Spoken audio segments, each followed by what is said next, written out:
இல்ல இப்பதான் ஒர்க் முடிஞ்சது, வீட்டுக்கு வந்துட்டேன். காலையில இருந்து நைட் வரைக்கும் பெட்லயே நீ ஜாலியா இருக்கடா. ஆமா ஜாலியா தான் இருக்கான். அவன் தங்கச்சி இருக்காளே.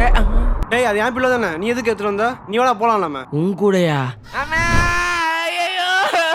எப்பவுமே நம்மளை பார்த்து தானே பயப்படுவான். நம்ம தான் அவனை அடிப்போம், உதைப்போம், ஸ்நாக்லாம் போடுவோம். இப்ப என்ன அவளை பார்த்து பயப்படுறான்? The next day. தலகாணி கேட்கணும்னு நினைச்சேன். நேற்று என் தங்கச்சியை பார்த்து பயந்தா? என்னடா இப்படி நினைச்சிருக்க? இங்க பாரு. ரத்தம்மா என்னாச்சு?